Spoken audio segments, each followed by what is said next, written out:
Olá, internautas! Estamos começando mais um programa O Inédito Viável, o seu talk show sobre vida, carreira e negócios. E hoje a gente vai falar de um tema que impacta você empresário, você dona de casa, você estudante, você político, impacta todos nós. Porque o tema de hoje é economia. Mas é claro, a gente vai bater papo aqui sobre várias coisas além de economia. O nosso convidado é ninguém menos do que professor, doutor, mestre em economia, um dos economistas mais representantes, que representam, né, a fala do Brasil diante do mundo e que está sempre nas televisões aí dando explicações sobre os movimentos que acontecem na nossa economia. Ninguém menos do que Antônio Correia de Lacerda. Tudo bem, Lacerda? Tudo bem, uma grande satisfação, viu, te rever e estar aqui conversando, né, sobre temas da atualidade. Que bom. Eu agradeço você aceito o nosso convite aqui para bater esse papo com a gente, que eu sei que a sua agenda é bastante corrida, principalmente nos tempos atuais tão turbulentos. É isso verdade. mesmo? O negócio está tudo bagunçado, balançando. Como é que está a nossa economia, professor? É verdade. Hoje o que ocorre é que já os ventos internacionais são complexos, tá? E particularmente no caso brasileiro. Então, isso para nós é um desafio e ao mesmo tempo uma oportunidade. A minha carreira profissional, como você conhece, mas falando mais para as pessoas também que estão nos assistindo, sempre eu tive uma atividade dupla, né? Tanto no ambiente corporativo quanto no ambiente acadêmico, né? Então eu fiz a graduação em economia, depois fiz mestrado, tive a oportunidade também de fazer o doutorado sempre nessa área econômica, né? E sempre conciliei essa questão mais acadêmica com a vida prática das empresas, ou seja, a economia aplicada às empresas, a análise do cenário, né? E agora há 3 anos eu estou com uma consultoria própria, que é a Macrosector, né, Consultores, e que se dedica exatamente a essa atividade. Somos um grupo de consultores de variadas formações, nós temos economistas, engenheiros, advogados, administradores, voltados para exatamente como é que o cenário econômico impacta a vida das empresas, seja no campo do planejamento, seja no campo da análise de viabilidade econômica, a recuperação de empresas. Então nós temos gente preparada para toda essa atividade. E eu pessoalmente me dedico mais à análise dos cenários, né, de como é que os cenários econômicos, internacionais, nacionais, afetam essa atividade. Então, o desafio, acho que do momento atual, é aliar, né, essa formação acadêmica com a experiência prática para, se não descobrir o futuro, né, mas pelo menos minimizar os impactos das surpresas que sempre ocorrem na economia. Eu acho que quem tiver mais bem preparado, como empresário, como executivo, como empreendedor, né, vai poder usufruir mais das oportunidades e ao mesmo tempo amenizar os riscos, já que não dá para eliminá-los, né? E aí, nesse contexto brasileiro, dentro de um contexto mundial, o bater das asas da borboleta na China impacta os ventos aqui no Brasil? Como é que isso acontece na prática, né? A gente sempre ouve falar, a China teve um crescimento de 2 dígitos, ou a China entrou em recessão, né? Então a gente está sempre ouvindo falar dessas notícias que vêm lá da China. Como é que isso impacta a vida do trabalhador que acorda cedo, pega a condução, transporte público, chega no trabalho, trabalha lá às suas 8, 9 horas, volta para casa, chega em casa à noite para assistir o Jornal Nacional? Como é que esse cidadão é impactado com a borboleta que bate as asas lá na China? Como é que na vida prática os efeitos acontecem? É interessante, né? Porque você vê que durante 30 anos a China foi a economia que mais cresceu no mundo, né? Cresceu 10%, 11% ao ano e se transformou na segunda economia mundial. E o Brasil se aproveitou bem essa expansão da China, vendendo produtos básicos, né? Minério de ferro, petróleo bruto, soja. E o que ocorreu nos últimos anos, a partir de 2011, 2012, foi que a China reduziu bruscamente a sua taxa de crescimento. Não que ela não continue crescendo, ela cresce 6, 7% ao ano, mas é uma locomotiva que andava a 100, 110 km por hora e reduz a sua velocidade para 60, 70 km por hora. Bom, isso teve um grande impacto sobre o preço das mercadorias, as commodities, né? Então o preço do minério de ferro caiu muito, o petróleo bruto, a soja também caiu um pouquinho. Então o Brasil foi impactado porque suas exportações diminuíram em termos de valor e também porque muitas empresas, grandes empresas brasileiras que dependiam das vendas para a China, reduziram a sua capacidade de investimento, né? Então, na medida em que houve uma redução da capacidade de investimento dessas empresas, isso teve um impacto muito grande sobre a economia. Não foi o único fator, né, que fez com que nós entrássemos numa recessão em 2015 e 2016, mas certamente tem um impacto bastante significativo. Tá. E aí, professor, a gente viveu aí nos últimos 2 anos, né, um recente agora, a Olimpíada, e nos últimos 2 anos, Copa do Mundo. Né? E o senhor falou dessa questão de reduzir a capacidade de investimento. Tá? Com 2 grandes eventos como teve no Brasil, né, recentemente, preparando infraestrutura, etc. e tal. Esses 2 grandes eventos me parece que não foram suficientes para livrar o Brasil, né, dessa conexão entre mundo e a nossa questão aqui local. Por que a gente está numa recessão? Foi falta de visão do governo? Foi de fato impacto internacional? Ou foi de fato a gente não ter sabido aproveitar, talvez, 2 grandes eventos e colocar para rodar aí obras que poderiam gerar emprego, renda, enfim? Teve uma combinação de fatores? Foi um erro de um lado? Como é que isso se deu na prática para a gente hoje, em 2016, está falando aí de 11 milhões de desempregados, crise e tudo isso, né? Como é que isso... quais foram os passos que foram acontecendo ou não foram acontecendo para que o resultado fosse o que a gente está vendo aí hoje, essa questão do desemprego?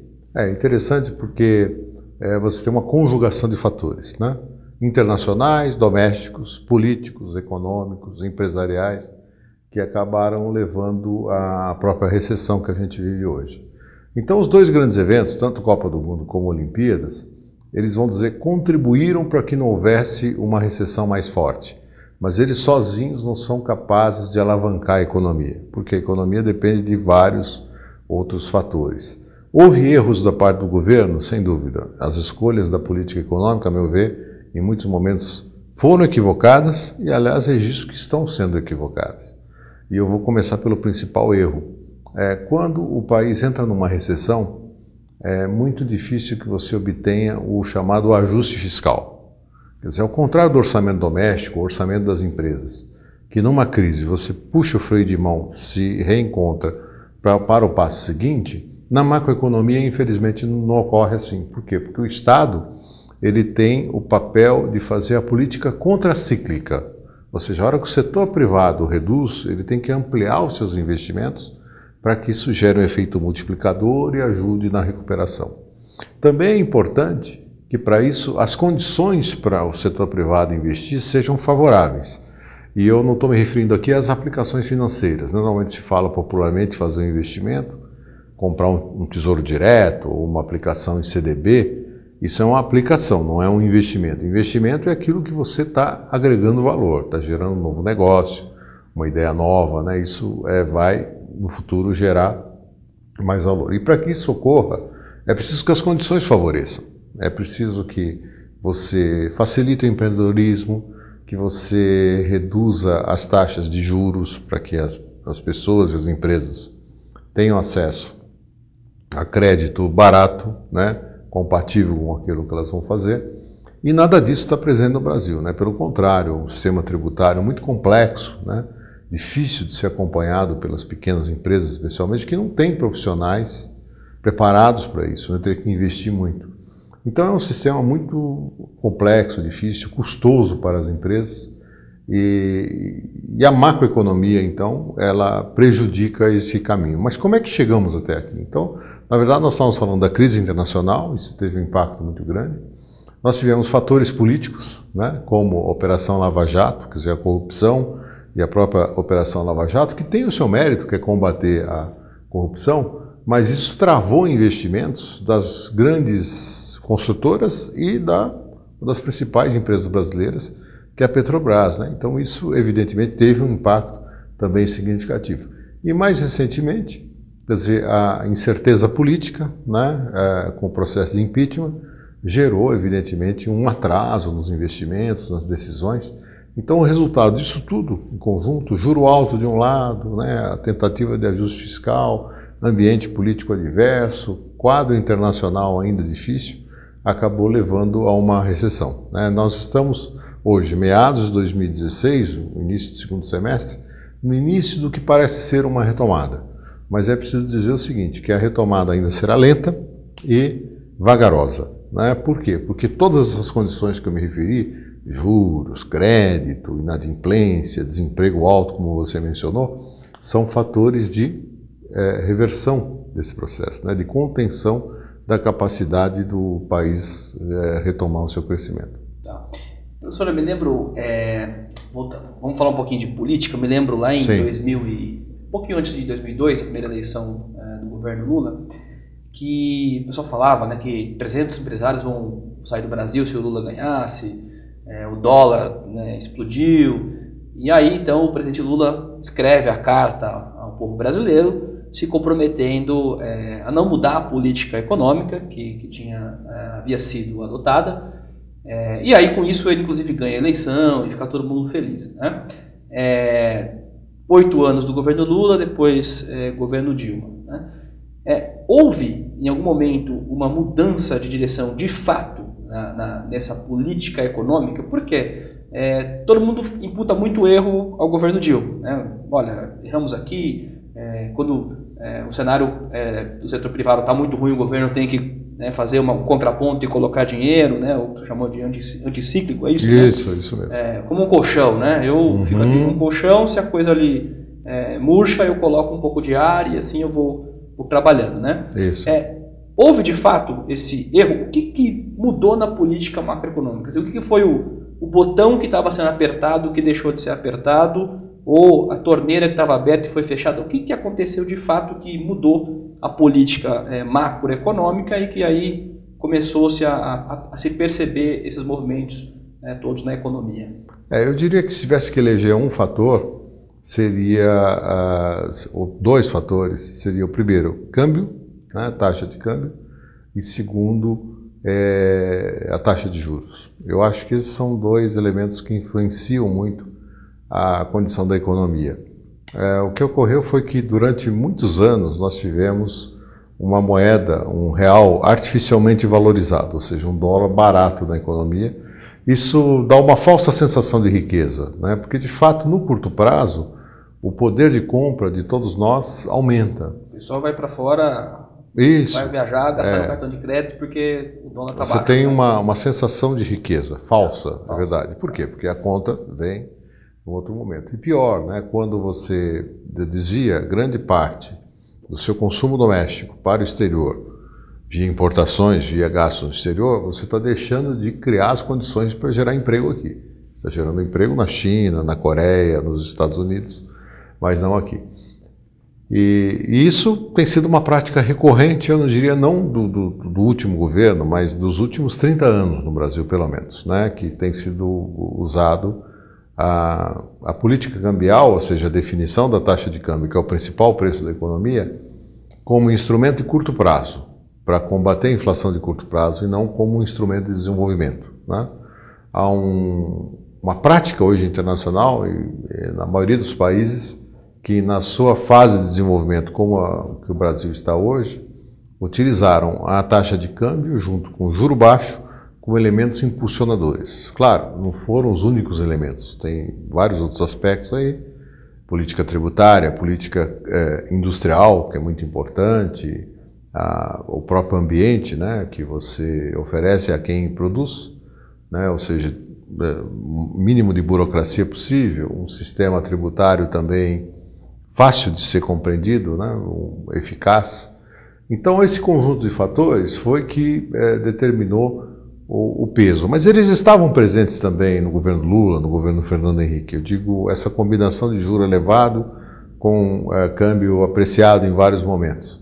A pergunta é por que a bomba caiu no colo da presidente Dilma, né? Primeiro, porque o quadro internacional mudou muito, né? Então, você tem o mesmo personagem que hoje é ministro da Fazenda, foi presidente do Banco Central, que é o Meirelles, de 2003 a 2010, governo Lula.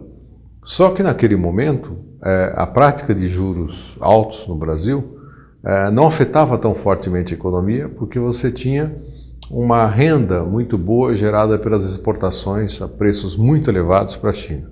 Só para você ter uma ideia, por exemplo, se pegar minério de ferro, no auge chegou a $140 a tonelada, né, lá por 2010, 2012. Hoje, a minério de ferro, depois de uma leve recuperação, está em $60 a tonelada. Então, é menos da metade, né? Então, significa que com o mesmo volume vendido, você gera menos da metade da receita em dólares. E o custo permanece o mesmo, né? Porque exatamente. Mão de obra, toda a tecnologia empregada para você exportar isso, mantém-se o mesmo. A diferença é que o preço caiu, seu faturamento cai, então você tem menos dinheiro para pagar as mesmas despesas. Isso, e caindo o faturamento, cai a rentabilidade, porque os custos permaneceram elevados, e cai a capacidade de investimento, né, dessas empresas. Então, em 2015, o grupo das 6 maiores empresas brasileiras que tinham negócios com a China caiu 30%. Né? Então, o investimento teve uma queda bastante expressiva. Então, foram fatores que acabaram levando a essa desorganização. Houve erros também de condução, por exemplo, da política de preços, os chamados preços administrados, que é o preço do combustível, da energia, dos transportes públicos, né, que foram, vamos dizer, represados por questões eleitorais em 2014 e corrigidos de uma forma muito intensa em 2015. Então isso fez com que a inflação 2015 desse um salto, né? Para combater essa inflação se elevou absurdamente as taxas de juros, que permanecem, aliás, elevadas, curiosamente, nos dias de hoje, quando a expectativa de inflação é exatamente inversa, né? Se a gente retroceder um ano, meados de 2015, a expectativa de inflação para os próximos 12 meses era alguma coisa como 10%, 11%, como de fato acabou ocorrendo. Mas aos olhos de hoje, a inflação prevista para daqui a 12 meses cai a 6%, 7% no máximo. E o juro permanece o mesmo, acima de 14%. Então o juro real, que é aquele descontado da inflação, ficou absurdamente elevado. Quais são os malefícios do juro elevado? Primeiro, encarece demais o financiamento do próprio governo. Então, o Estado gasta um volume absurdo de recursos que chegaram em 2015 a 500 bilhões de reais, ou seja, R$500 bilhão, foram pagos pelo Estado aos seus credores. E o segundo efeito é que você trava o mercado de crédito. O crédito fica absurdamente elevado e com efeitos diretos sobre a economia, porque tanto as empresas quanto os consumidores, para se financiar, tem que pagar um custo muito elevado e muitas vezes inviável. Então, qual é o prêmio que você tem disso? Para alguém que tem alguma forma de capital, o melhor prêmio é não fazer nada e aplicar no mercado financeiro. Isso é uma solução individual para uma empresa, para uma pessoa, mas não é a solução para o país. Nós temos que incentivar a produção. Porque o cara que fica lá com o dinheiro aplicado no banco, né, fica em casa assistindo TV, não gera emprego, para ele está tudo bem. Está rendendo juros, está ótimo, mas para a economia como um todo isso não funciona. Né? Não funciona. O banco também fica lá com o dinheiro, mas não coloca nas empresas, porque está muito caro, não se produz, não gera emprego, não gera renda, contamina tudo. Né? Isso mesmo. É isso aí. Bom, vocês estão vendo que eu estou me esforçando aqui para entender essa tal de economia. Né? A gente vai dar um break para o nosso intervalo comercial e a gente volta daqui a pouquinho com o Antônio Corrêa de Lacerda falando mais um pouco de economia para todos nós. A gente volta já.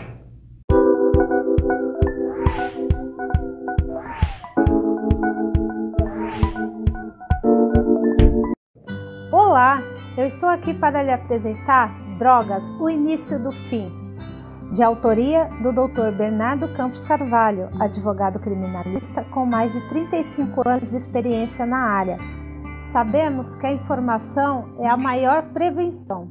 Esta obra é uma ferramenta muito importante no combate às drogas, rica em conhecimento, informação e com depoimentos de ex-usuários que já sentiram na pele o sofrimento do vício. O livro tem por objetivo mostrar que há sempre uma saída. Basta querer e jamais perder a esperança. Adquira já Drogas, o início do fim, nas melhores livrarias. Invista em sua vida e na vida de alguém que você ama e que precisa de ajuda. Você só tem a ganhar. Vamos combater este mal. Juntos podemos salvar vidas, salvar famílias. Pense nisso.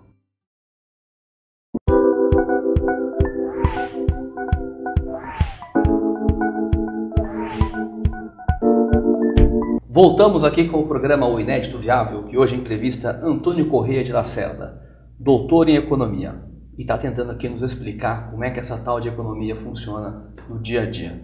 Professor, no bloco, o senhor explicou bastante aí os efeitos macroeconômicos, essa coisa da conexão do Brasil e exporta com um valor menor, e isso reflete no mercado, taxa de juros, câmbio, algumas coisas desse tipo, né? Diante dessa complexidade que se existe, como é que o seu papel, né, como consultor, pode ajudar um empresário que está querendo, né, ter uma ideia e acha que isso é interessante para o Brasil? Como é que o seu trabalho é para ajudar esse empresário, onde o senhor consegue colocar para ele pontos de visão, ou oportunidades, ou cuidados que ele deve ter diante desse cenário tão complexo que se tem para examinar, para você, de fato, né, pensar em pegar o seu dinheiro e aplicar numa indústria, por exemplo, ou sei lá, num serviço, alguma coisa assim, para de fato movimentar a economia? Como é que o senhor consegue ajudar esse empresário? Isso, acho que o principal diferencial, né, que nós podemos, na nossa empresa, oferecer ao mercado como solução, é primeiro uma equipe experiente e multidisciplinar, né? Nós precisamos ter profissionais de várias formações, de várias experiências, para poder compreender a aplicação das questões econômicas no dia a dia, né? Segundo, ter claro quais são as limitações desse processo. Muita gente se frustra, fala assim, poxa, mas eu fiz há um ano um plano estratégico que considerou o cenário, etc., e hoje tudo mudou. Mas aquele exercício que você fez foi fundamental para a sua atividade. O que mudou no plano estratégico de 30 anos, 20 anos para hoje, né? Eu me lembro que nos primórdios das grandes organizações tinha um setor de planejamento estratégico, né? Então tinha lá 4 ou 5 pessoas que eram vistas assim como alguém fora do ambiente, né? Alguém assim que está um pouco fora do mundo real, né? Que se reunia lá num gabinete e bolava o plano estratégico, que era visto como algo assim até meio secreto, né? Puxa, qual é a estratégia, o que há por trás disso? Quer dizer, o mundo mudou, quer dizer, as coisas se tornaram muito mais dinâmicas, e aquele plano estratégico, que era feito uma vez por ano por meia dúzia de pessoas iluminadas lá, que tomavam as suas decisões, passou a ter, primeiro, ser uma atividade do dia a dia, né? Então, hoje eu preciso rever a qualquer momento a minha estratégia, porque o mercado muda muito mais rapidamente. Segundo, não pode ser a atividade de um consultor ou de meia dúzia de iluminados. Tem que ser a atividade da corporação. As pessoas precisam se identificar com aquela estratégia, né? É claro que tem que haver liderança. Óbvio, tem liderança que vai conduzir o processo. Mas é preciso que as pessoas se sintam identificadas com aqueles objetivos e com aquele modo de enfrentar os problemas e aproveitar as oportunidades, né? Então o nosso trabalho é muito nisso, de às vezes olhar a empresa de fora para dentro, né, para, vamos dizer, desvendar o cenário, quer dizer, que fatores econômicos, políticos, sociais, tecnológicos influenciam aquele negócio e como aquela empresa pode aproveitar o que ela já conhece, o know-how que ela detém, o conhecimento de mercado, a participação no mercado que é muito forte, para fazer frente a essa mudança, né, que é muito rápida. Então eu vejo que essa é uma atividade que não é restrita às grandes organizações. Eu acho que todo negócio bem sucedido, mesmo que intuitivamente, tem uma estratégia bem clara, né? Às vezes eu converso com alguns empreendedores, eles dizem assim, não, mas eu nunca fiz estratégia, nunca fiz plano estratégico. E eu costumo dizer o seguinte, não, você não fez plano estratégico sistematicamente, mas na sua cabeça certamente você tem um plano estratégico. Agora, a longevidade, a sustentabilidade dos negócios só se torna viável quando não depende só dessa pessoa que tem essa capacidade, né? Esse empreendedor que consegue enxergar o mercado e a partir dali estabelecer a estratégia ideal, é que ele consiga sistematizar esse processo para não depender só dele, né, de que outros executivos, na medida em que a empresa for crescendo ou for se diversificando, possa também ter esses canais. Tá. Você falou em longevidade, né? E longevidade, saindo um pouco do ambiente empresarial, me lembra um tema que está aí, né, bastante forte, que é previdência social. Isso. Né? População envelhecendo. Esses dias eu vi uma estatística de que nós somos mais ou menos 25 milhões de pessoas acima de 60 anos no Brasil, e nos próximos anos vamos chegar a 60 milhões, acho que em 2050 vão ser 60 milhões. Uma população que está envelhecendo, obviamente, previdência social é um drama, passa a ser um drama para essas pessoas. Uma das coisas que tem sido colocadas é que a gente precisa urgentemente fazer uma reforma da Previdência, porque isso acenaria para o mercado que a gente está ajustando de fato, e portanto a gente passa a ser um país mais confiável para o futuro. Por um outro lado, você tem aí a população, acho que o Brasil é um país que envelheceu antes de ficar rico, né? Ou seja, a gente não está no padrão europeu de aposentadoria. Então as pessoas com uma média salarial muito baixa, a população carente de tudo, né? Serviços públicos básicos, enfim, pensando em se aposentar. Como é que vai acontecer, como é que vai ser o nosso futuro, se a gente ajusta, se passa pelo Congresso esse ajuste que precisa ser feito na Previdência, de quanto que é esse ajuste que estamos falando, né?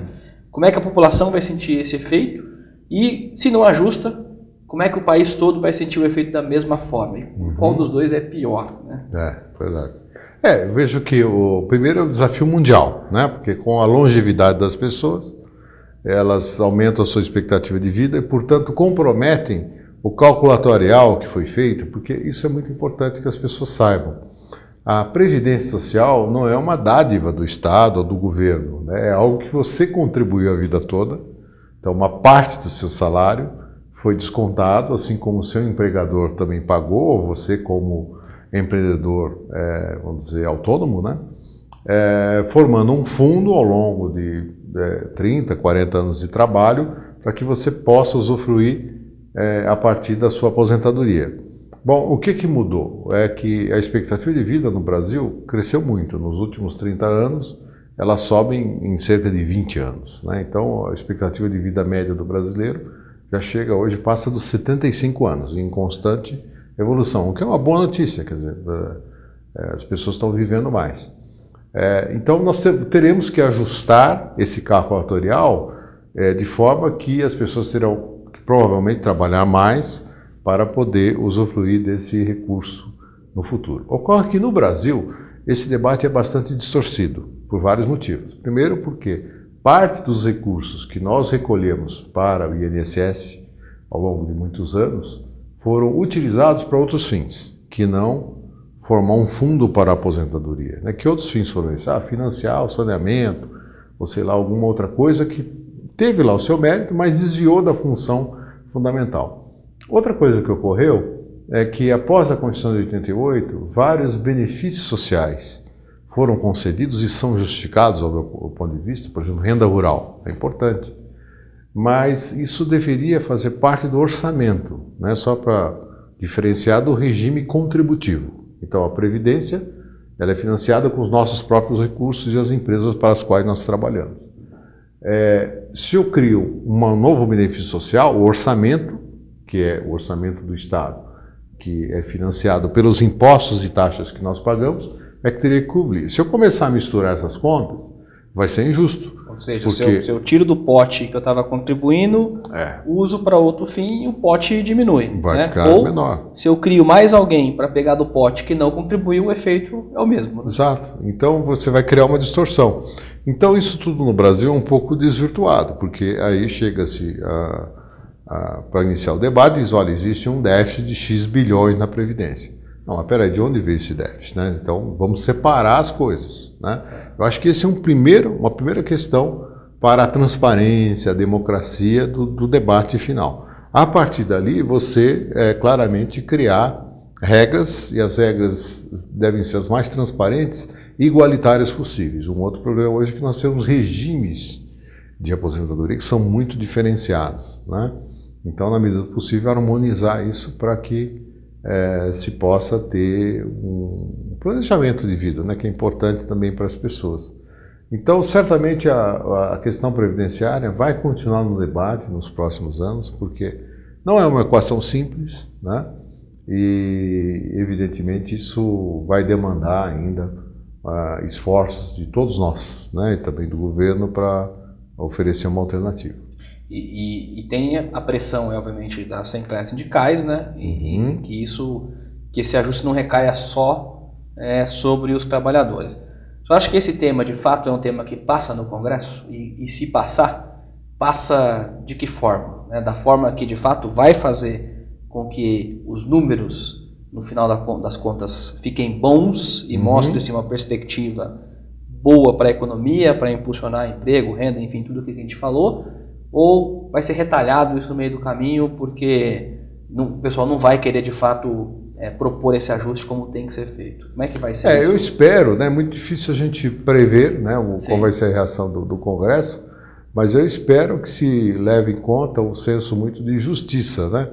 Porque nós não podemos, ao mesmo tempo, colocar um ônus maior sobre a população e do outro também permitir uma situação de desequilíbrio futuro, né? Então acho que o bom senso tem que prevalecer. Agora, a primeira condição que eu considero válida para isso é a clareza na transparência, né? Nós temos que abrir as contas e deixar muito claro o que é que está se discutindo, né? Porque da forma como o debate está colocado, né, com esses vieses que tem tanto na formação desses recursos como do próprio déficit, você não chega a um acordo, né? Porque de um lado estarão as centrais sindicais reivindicando com razão que os trabalhadores não podem pagar a conta. Do outro estará o empresariado dizer que também não vai contribuir mais, né? E as próprias pessoas se veem no meio dessa divergência, né? Então é preciso que haja algum entendimento nesse sentido, né? E ao meu ver, o entendimento passa, em primeiro lugar, pela transparência. Tá, ou seja, dar transparência do quadro real, de onde, né, vieram os problemas, né, desse déficit, como ele surgiu, né, e deixar isso claro para a população, e aí todo mundo vai ter que, de alguma forma, talvez apertar um pouco o cinto, né? A tendência seria você aumentar o trabalho necessário para sustentar a Previdência no futuro. Tá. Professor, outra coisa que é muito polêmica, e o pessoal sempre coloca isso do ponto de vista social, mas que obviamente impacta a economia, porque está tudo conectado, né? Então o senhor falava da consultoria, são profissionais aí de várias áreas do conhecimento humano, porque não dá para fazer uma análise de futuro só olhando a economia, até porque a economia é impactada por política, impactada por uma série de outros lados, né? Distribuição de renda, que é uma coisa muito falada no Brasil, né? Falava-se aí de 2 bilhões de desvios, né? De indevidos, né? Benefício indevido. Até que ponto políticas de distribuição de renda isoladamente resolvem o problema social e econômico no país do tamanho do Brasil? Como é que isso é olhado do ponto de vista econômico e, obviamente, social? Sim. Os programas sociais, eles têm um papel amenizador da pobreza, da má distribuição de renda, mas eles não são determinantes, ou seja, eles podem amenizar, mas não resolver a situação. Como é que se resolve a situação? Primeiro, com uma economia com crescimento sustentado, quer dizer, um crescimento que possa gerar emprego e renda por um longo período. O segundo, com profundas reformas, inclusive na área tributária, por exemplo, né? O nosso sistema tributário ele é cheio de distorções, né? Então, uma das funções do sistema tributário é também corrigir esse tipo de distorções. E terceiro e mais importante, quer dizer, na verdade, o governo, o Estado não cria recursos, ele transfere recursos, né? E há uma clara distorção disso no Brasil, porque, na verdade, a gente tem uma situação em que o Estado paga muito e mal para se financiar, né? Então, o Estado brasileiro é aquele que proporcionalmente mais paga juros, né, encargos sobre a sua dívida pública. Por que ocorre isso? Primeiro, pela estrutura das taxas de juros. As taxas de juros são muito elevadas, como tínhamos comentado no bloco anterior. E segundo, porque a estrutura de financiamento da nossa dívida oferece rentabilidade e liquidez com uma certa segurança para qualquer nível de aplicação. Ou seja, se eu for lá na Alemanha e quiser ter alguma rentabilidade, eu preciso de comprar um título de longo prazo, 10 anos, 15 anos, 20. Aqui, se eu comprar o título e vendê-lo no dia seguinte, eu tenho a mesma remuneração, que é a mais alta do mundo. Então, isso cria uma série de distorções, né? Então, os programas sociais, pensando do ponto de vista da distribuição de renda de uma forma geral, eles têm um papel relevante. Por exemplo, nós temos um programa muito eficiente e que está sendo, inclusive, implantado em outros países, né, por sugestão, inclusive, de órgãos internacionais, que é o Bolsa Família, que é um programa de uma eficiência muito grande. Por quê? Você dá o recurso para aquele que é carente, para ele utilizar diretamente, né? Quer dizer, não passa por várias instâncias que daria margem à corrupção, à ineficiência, né? E muitas vezes se questiona o seguinte: bom, mas qual a porta de saída do Bolsa Família? Você está oferecendo lá uma ajuda financeira, e quem garante que essa pessoa está se qualificando ou buscando algum trabalho, né? Eu acho que um vínculo interessante que há no Bolsa Família é a obrigatoriedade dele ter filhos na escola, né? E com isso você rompe 500 anos de pobreza, né? Do ciclo de pobreza que se autorreproduz. Pai pobre, filho pobre, neto pobre, né? E a educação é que pode fazer essa grande diferença. E é isso que propicia o Bolsa Família. Daí a sua eficácia, a sua eficiência, do meu ponto de vista, né? Então os programas sociais têm esse papel transformador, né? Ele ajuda no longo prazo a mudar essa estrutura, mas o ponto fundamental mesmo de distribuição de renda está na geração de emprego, né? E salários e remuneração compatíveis com aquilo que a pessoa agrega, né, na sua atividade. Ou seja, ele ameniza, mas ele não resolve o problema sozinho. Ele precisa estar atrelado a um crescimento da economia e à escolarização dessas pessoas, né, os beneficiários, para que eles possam evoluir, crescer e gerar a própria renda a partir de si mesmo, né? Isso. Mais ou menos, esse é uma trilha, né? E o pior dos mundos seria você não ter crescimento sem programas sociais. Porque aí é dinheiro que vai e não volta. E seria, vamos dizer, uma situação dramática, né, do ponto de vista... existe uma correlação forte entre questão social, criminalidade, entre também pobreza, né, enfim, todas as outras distorções da sociedade, né? Muito bom. Bom, vamos fazer mais um intervalinho. A gente volta daqui a pouquinho com o Antônio Corrêa de Lacerda, falando um pouco mais sobre economia brasileira e mundial. E nós vamos falar também aqui de Desnacionalização, que é um livro que foi foi relançado, é isso, né, professor? Isso. Foi relançado, e a gente vai falar aqui da primeira edição, agora sendo relançado, o que mudou na economia, o que não mudou na economia. Não perca o próximo bloco. A gente volta já já.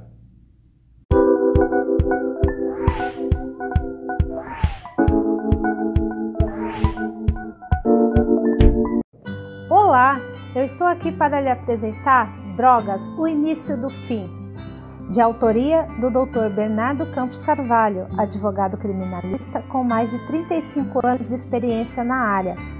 Sabemos que a informação é a maior prevenção.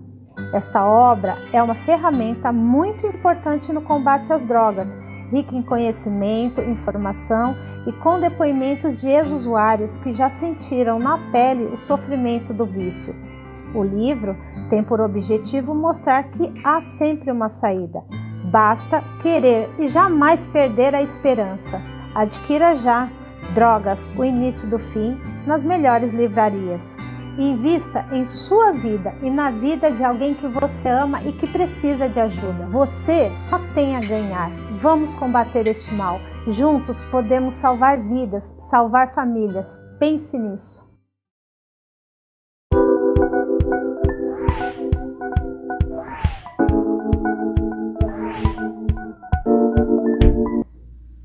Voltamos aqui com o Antônio Corrêa de Lacerda, que está hoje visitando o programa O Inédito Viável, concedendo essa entrevista, nos explicando economia.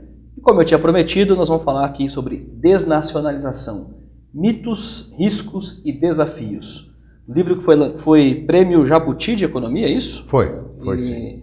É bastante conhecido de economistas, até de pessoas que não são economistas, mas que leem sobre o tema. Professor, o que mudou da primeira edição para esse relançamento na economia? O que está contido aqui dentro desse título de desnacionalização? Foi muito curioso, Emerson, que quando esse livro foi lançado, no ano 2000, ele acabou ganhando o prêmio Jabuti em 2001, né, porque ocorre sempre um ano depois, nós vivíamos ali, no final dos anos 90, o processo de privatização e com a compra de empresas por estrangeiros, né, de uma forma muito intensa. E o processo de desnacionalização que a gente vive hoje é parecido com aquele, né? O que mudaram foram os personagens, né? Hoje, por exemplo, você tem empresas chinesas, empresas russas entrando no Brasil. Isso tem um lado positivo, né?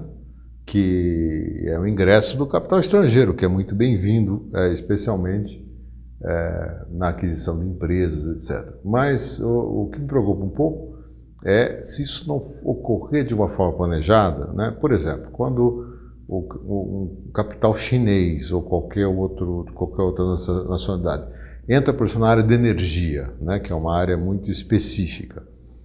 Se você não tiver um Estado regulador muito forte por trás, né? Que promova as regras, a fiscalização, etc., você vai criar uma distorção muito grande na economia, né? Porque essa empresa geralmente vai ter um poder de formação de preços muito grande, de relacionamento com seus consumidores, e normalmente vai se transformar num monopólio ou oligopólio, ou seja, poucas empresas que controlam o mercado, deixando o consumidor e outras empresas vulneráveis, os seus clientes, fornecedores, né? E um outro aspecto que tem que ser levado em conta, toda vez que você tem um sócio estrangeiro, no caso, comprando uma empresa, significa que a remuneração desse sócio será em dólares, será em moeda forte. E você tem que ter um plano mínimo de expansão da sua renda em dólares, que se dá via exportação, via exportação de serviços, né? Para que haja uma compensação, senão você está criando um desequilíbrio nas suas contas externas, potencial futuro, né? Porque ele vai receber o dividendo em dólares, né? Então, são essas questões que são colocadas, além dos aspectos tecnológicos, etc. Então, eu organizei essa coletânea, na verdade são vários autores, são especialistas de várias universidades que discutem o tema da desnacionalização. E o interesse recente por essa obra, que foi lançada há relativamente algum tempo, é que, por outros caminhos, a gente está num processo de desnacionalização parecido com aquele que ocorreu nos anos 90. Tá. Nos anos 90, basicamente, investimento no Brasil era americano, alemão. Isso. E acho que esses dois eram os maiores. Francês, talvez um pouco, né? Sim, basicamente americano, europeu. O Japão tinha alguma participação. E naquela época a novidade foi a entrada das empresas espanholas, né, das empresas portuguesas também que avançaram. Setor de telecomunicações. Telecomunicações, energia, né? Também no setor de varejo, alguns entraram, né? E hoje a gente tem novos investidores, como, por exemplo, os Emirados Árabes, como a China e como a Rússia, né? Sim. E esse mercado hoje também está muito aí, uma palavra, né, que está na moda, é a tal da disruptura, né? Essa tecnologia disruptiva, né? Isso. Como é que o senhor enxerga essa nova, não sei se é uma nova economia, ou se um novo mercado que surge com essa história da disruptura? Por exemplo, eu estava lendo esses dias que o aplicativo Uber, né, que gerou toda essa celeuma aí com os taxistas, tem um efeito agora da uberização. Uhum. Né? Então, você tem um aplicativo, esse aplicativo reúne vários médicos, especialistas, e você chama o médico por esse aplicativo, tem uma relação direta com o médico, obviamente que não é um caso, né, mais complicado, talvez uma coisa mais rotineira, mas enfim, está se falando aí de vários profissionais que estão aderindo a essa onda, né, da uberização e passam a ter uma relação direta quem quer comprar e quem quer vender o serviço, né, o produto, e o aplicativo faz meramente o gerenciamento de busca, né, de encontrar quem está procurando o quê e os meios de pagamento. Né, uma empresa como o WhatsApp, se eu não me engano, tem 6 funcionários, né, todo mundo tem o WhatsApp. Como é que funciona isso na economia tradicional, né, com empresas fabricando, comprando matéria-prima? Como é que isso tudo compõe essa não nova economia, mas um novo jeito de fazer negócio via aplicativo e não talvez mais na economia tradicional? Como é que os economistas enxergam isso? Isso é muito interessante porque é uma mudança, né? Uma mudança significativa dos padrões de consumo, padrões de industrialização, né? Você tem a chamada indústria 4.0, né? Que é a digitalização, né? Que muda todo o conceito de indústria, né? E os seus aplicativos, e que está em grande transformação. E também a gente observa uma mudança no padrão do comportamento, né? Então a economia compartilhada, né? Algo que era impensável algum tempo atrás. Eu me lembro que a minha geração e mesmo gerações mais novas, o automóvel sempre foi um objeto de desejo, né? De status, né? Que está perdendo essa função, né? Hoje em dia eu converso muito com jovens, até por conta da minha profissão de professor, né? E você percebe que os valores são outros, né? Muitas vezes ele tem uma consciência ecológica muito mais avançada, dá um valor para o transporte público, até o uso de bicicletas, né? Por exemplo, para se transportar, e mesmo compartilhar, né? Um mesmo transporte, mesmo que individual, se transformar num compartilhado. Então isso está provocando mudanças muito grandes. Do outro lado, as empresas já estimulando hoje que o trabalhador permaneça na sua casa, né, trabalhando na estrutura que a gente chama de home office, né, que é interessante também. Então, eu acho que muitas coisas mudando e isso impacta muito as decisões, né, porque vamos imaginar se a gente pegar há menos de 10 anos atrás, uma saída rápida para a crise era estimular o mercado automotivo, né? Hoje, por vários motivos, não que o mercado automotivo não seja importante, ele mas dificilmente vai ser um carro-chefe, né? Porque, primeiro, porque o crédito é muito caro, né? Segundo, que as pessoas já têm um nível de endividamento muito alto, e terceiro, porque mudou o papel do automóvel, né? Então, eu não preciso ficar trocando de automóvel a cada momento, a cada 2 anos ou 1 ano, para mostrar status, né? Porque isso para muita gente está mudando. É claro que alguns ainda prevalecem, mas isso tudo gera uma necessidade de uma grande transformação, porque as empresas precisam entender o perfil desse novo consumidor. Nós falamos agora, há pouco, sobre a longevidade, né?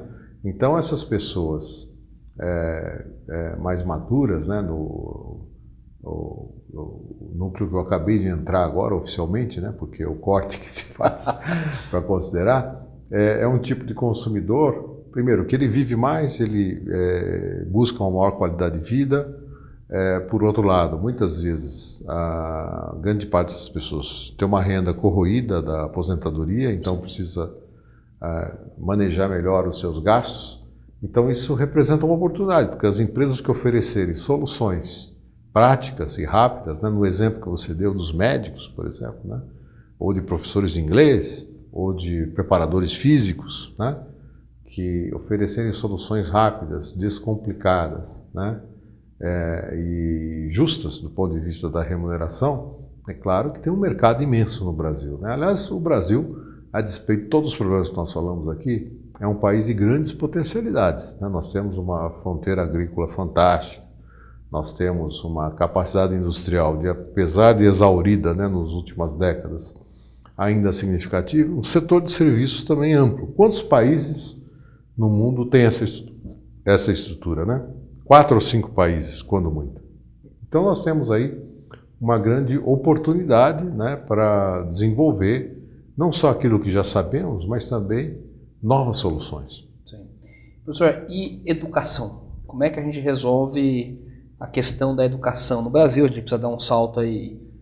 Acho que os economistas são todos alinhados quando dizem que a gente precisa dar um salto de produtividade no trabalhador brasileiro. Isso só se vem através, né, de educação e talvez automatização, coisas desse tipo, né?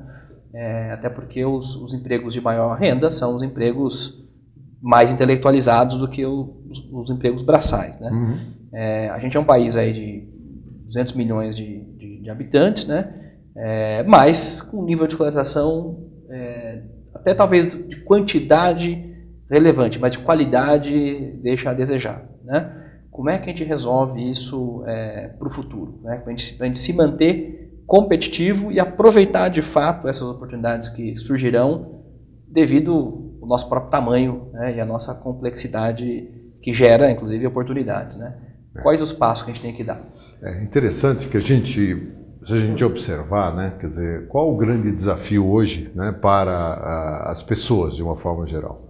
Nas grandes cidades, onde você tem acesso rápido e fácil às escolas, certamente está no âmbito da qualidade, né? Você tem uma quantidade enorme de cursos sendo oferecidos, mas nem sempre a qualidade.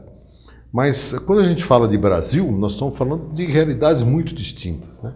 Eu tive uma experiência de falar num congresso em Manaus, faz 2 anos. E alguns estudantes vieram conversar comigo. Tinha um número muito grande de estudantes. E eu tive a curiosidade de perguntar de onde eles eram. Eles falaram o nome da cidade que eles moravam. E eu falei, qual a distância? Normalmente você pensa em quilômetros, né? E eles me falaram em número de dias de barco. E no caso dele é 9 dias. Né?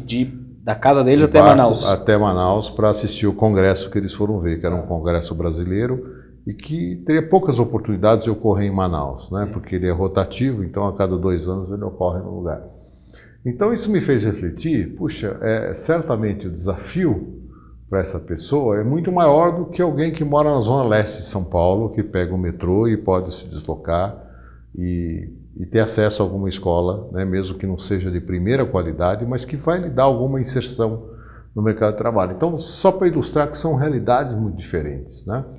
E o grande desafio é realmente a gente melhorar a qualidade no ensino fundamental, né? Porque ali é que estão as bases, ali é que você vai usar o domínio da língua, né? O domínio de algumas operações matemáticas que vão servir para a vida toda, né? Então, eu vejo que esse realmente é um desafio principal e complexo para um país do tamanho do Brasil. Sim. E você acredita que esse governo, né, atual e os próximos que virão, estão de fato, ou precisam, mas de fato levam a sério essa questão da educação? Por que eu falo isso? Porque não me pareceu de bom tom, por exemplo, né, quando um ministro da Educação recebe um Alexandre Frota, né, para fazer uma reunião. Por quê? Porque não é uma pessoa do campo da educação. É diferente do senhor que está na sala de aula, tá conhece a realidade do aluno, né? Vai em congresso, vê como é que isso funciona. É uma pessoa, né, que vem lá, sei lá, do que ele faz na vida, mas vai lá, vai ser recebido pelo ministro da Educação. Não é um pouco de desdém com a educação? Já não começa a mostrar talvez uma falta de seriedade ou de compromisso de fato com a educação? Eu vejo o seguinte, né? Quer dizer, na verdade, esse mundo novo compartilhado, o mundo das redes sociais, tem um lado muito positivo de o acesso, né, da informação circular mais rapidamente, mas torna muito próximas à mediocridade daquilo que é de qualidade, né? E você deu um excelente exemplo aí do que seria a mediocridade sendo elevada, né, a algo de seriedade, né, que obviamente não traz nenhum recurso. E evidentemente o Brasil não precisa reinventar a roda, né? Tem muitas experiências bem-sucedidas em todos os campos, desde política econômica até política social, previdência, educação. E me preocupa muito a PEC 241, que é essa proposta de limitar pelos próximos 20 anos os gastos sociais, né? Os gastos de uma forma geral, implicando os gastos sociais. A gente sabe que recurso não é garantia de eficiência. Sim. Às vezes você gasta muito, mas usa mal. Mas se você não tiver o recurso, também isso pode comprometer a qualidade, né? Então eu acho que a gente está distorcendo muito essas questões e é fundamental combinar uma expansão sadia dos gastos públicos, mas sem comprometer os objetivos. Sem comprometer os objetivos, ou seja, sem deixar de viabilizar os inéditos. Isso, é isso. Exatamente. Né? Muito bom. Aproveitou bem o final. Professor, agradeço imensamente aqui a participação. Aliás, eu quero que o senhor volte aqui para cantar, Isso. que eu sei que tem violão na parada aí, tem algumas composições. Suas músicas falam de que, professor, mais ou menos? Olha, eu tenho desde temática social, temática da vida, né, de uma forma geral, do amor, da flor, né, de todas essas coisas. Muito bom. Porque afinal, não se vive só de economia. Né? Tá certo.